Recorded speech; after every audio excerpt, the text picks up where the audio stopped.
मुजफ्फरनगर के गांव सोरम में खाप चौधरी की पंचायत चल रही है। ऐसे में आज आम आदमी पार्टी के पश्चिमी उत्तर प्रदेश के अध्यक्ष हैं सोमेंद्र ढाका यहाँ मौजूद हैं। आप बताइए, खाप चौधरी की पंचायत चल रही है, ब्रजभूषण सिंह वर्सेस पहलवान चल रहा है, आपका क्या मानना है? देखिए, देश के लिए बड़े दुर्भाग्य की बात है जो प्रकरण अब चल रहा है इस देश में। अभी 28 तारीख में जो दिल्ली में हुआ वो हम सब ने देखा, और 30 तारीख की घटना तो उससे भी ज्यादा हृदय को द्रवित करने वाली थी।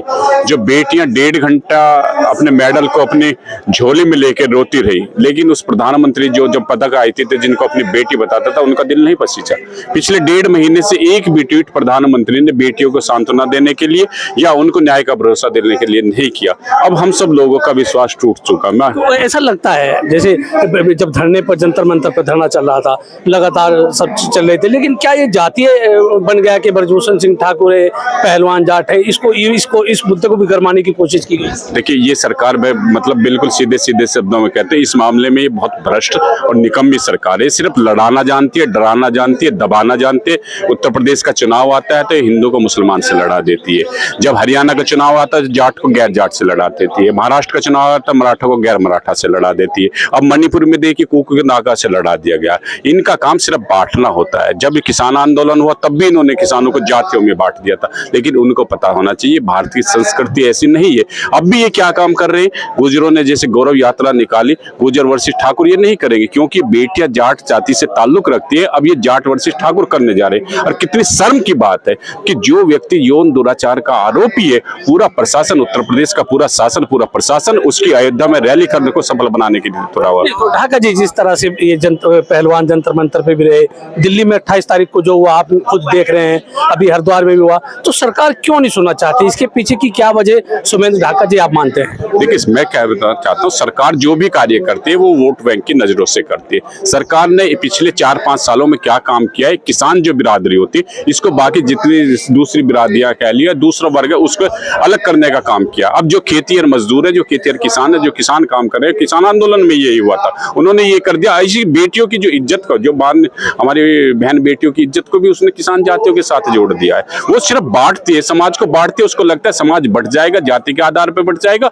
तो उनका जो ये संघर्ष है वो कमजोर हो जाएगा। ब्रजभूषण क्योंकि इन्होंने ठाकुर वोटरों के सारे ये मानते हैं कि ठाकुर वोट नाराज ना हो जाए, इसलिए ये सरकार इसमें उचित कदम नहीं उठा पा रही है। मैं ये कहता हूँ मोदी जी इस मामले में बहुत कायर साबित हो रहे हैं, बहुत निर्दयी साबित हो रहे हैं। एक ऐसा मुद्दा जो लोगों के जेहन तक, जो हृदय तक उतर रहा है, उस पर उनका आगे बढ़कर कोई कमेंट ना करना, न्याय का भरोसा ना दिलाना, मैं ये मानता हूँ कहीं ना कहीं मोदी सरकार इसमें बिल्कुल फेल साबित हुई। तो इंटरनेशनल पे इन खिलाड़ियों ने बहुत सारे पदक जीते हैं, जब ये पदक जीत कर आती रही तो कहते रहे देश की बेटियां हैं, तो इनकी बात पूरा एक चर्चा की जाती थी। प्रधानमंत्री नरेंद्र मोदी भी साक्षी मलिक से भी मिले थे, फोगाट से भी मिले थे, लेकिन अब सरकार उनसे बातचीत को तैयार नहीं है, उनकी बात सुनने को तैयार नहीं है। यही तो मैं कह रहा, कितना दुख की बात है। और मैं आपसे इससे भी आगे बढ़ के एक बात बताऊं, एक न्यूज चैनल का मैं नाम नहीं ले रहा, उसके प्राइम टाइम्स शो में रात के 9 बजे एक एंकर आके ये कह देता है कि आपको मेडल वापस, मेडल गंगा में नहीं बहाने चाहिए, नौकरी छोड़ देनी चाहिए। वो पैसे की मांग करता है, जो पैसा आपको दिया उस पैसे को वापस कर दे। मैं इसको कहना चाहता हूँ, ऐसी घटिया पत्रकारिता, पैसे क्या तुमने अपनी जेब से दिए? जनता के टैक्स का पैसा है। और यदि हिम्मत है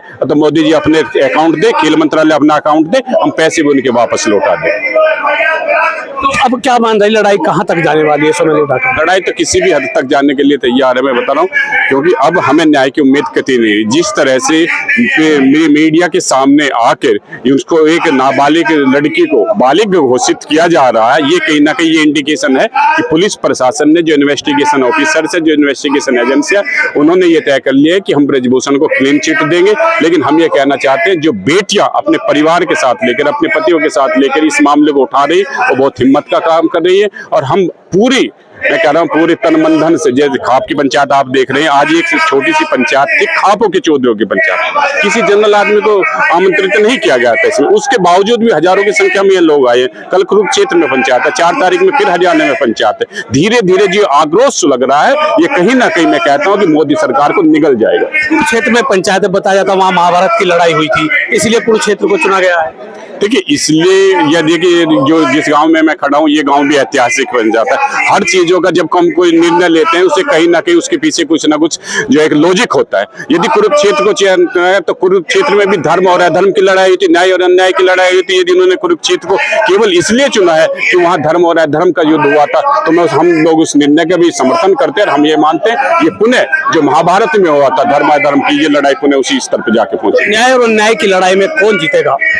ये तो देखिए सदा की बात हुई है, क्या कभी ऐसा हुआ है? हो सकता है तत्कालिक जीत जो है वो अधर्म को मिल जाती है, लेकिन सदा जो जीत होती है वो न्याय की जीत होती है और जो सच्चाई की जीत होती है। तो इस सोमेंद्र ढाका जी ने बताया कि हमेशा सच्चाई की जीत होती है और सरकार को इन महिला पहलवानों की बात को सुनना चाहिए।